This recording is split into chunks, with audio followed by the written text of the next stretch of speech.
110, এবার 110, গতবার ছিল 100, এর আগে ছিল 75।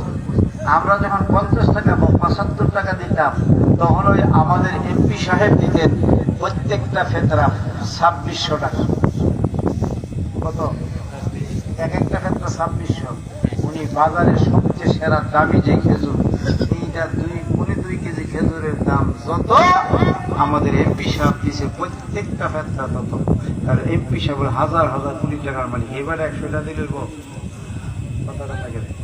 আল্লাহ নাকি সম্পদ দিছে বেশি, দান করতে হবে কি বেশি, নাইলে কি তামা হেজ বল। 4 নম্বর হচ্ছে হারাম। শরীয়ত এবং তরিকতে যত নিষেধ কাজ আছে সব কি করতে হবে? কথা কর না কেন? কিছু শরীয়তে নিষেধ, আবার কিছু তরিকতেও এমন কিছু মাসালা আছে ফতোয়ায় জায়েজ আর তাকওয়ায় হারাম। যেমন হিন্দুর হাতের মিষ্টি খাওয়া ফতোয়ায় জায়েজ আছে, কিন্তু তাকওয়ায় হারাম।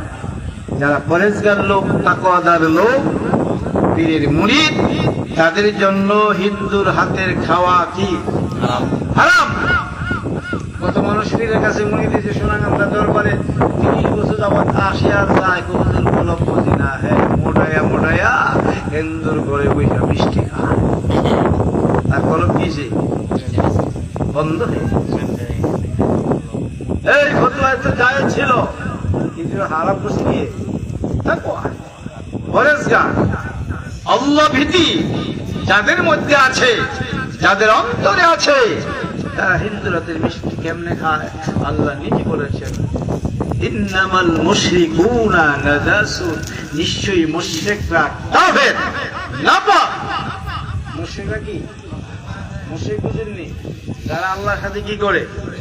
শরীক করে, তারা কি নাপাক। এটা কোরআনের কথা বলছি। কেউ রাগ হইলে আমার তো কিছু আসে যায় না, আশেপাশে কেউ থাকে তো আল্লাহ বলছেন ইন্নামাল মুশরিকুনা নাজাসুন, নিশ্চয়ই মুশরিকরা নাপাক।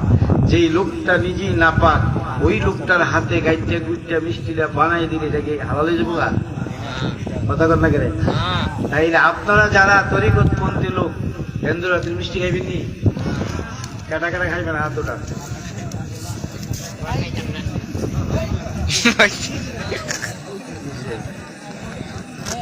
ওটা বুঝছেন না? 2-1 রয়েছে, তাও বুঝছে না, না বুঝছে, না বুঝছে অন্যায় করলে মাফ। কথা বল না কেন? খাইয়েন না, খাইয়েন না। তুমি যদি খাওয়ার প্রয়োজন হয়, মুসলমানের ঘরে মিষ্টি। আমার দাদা জীবনে মিষ্টি খাইছে না, চা খাইছে না,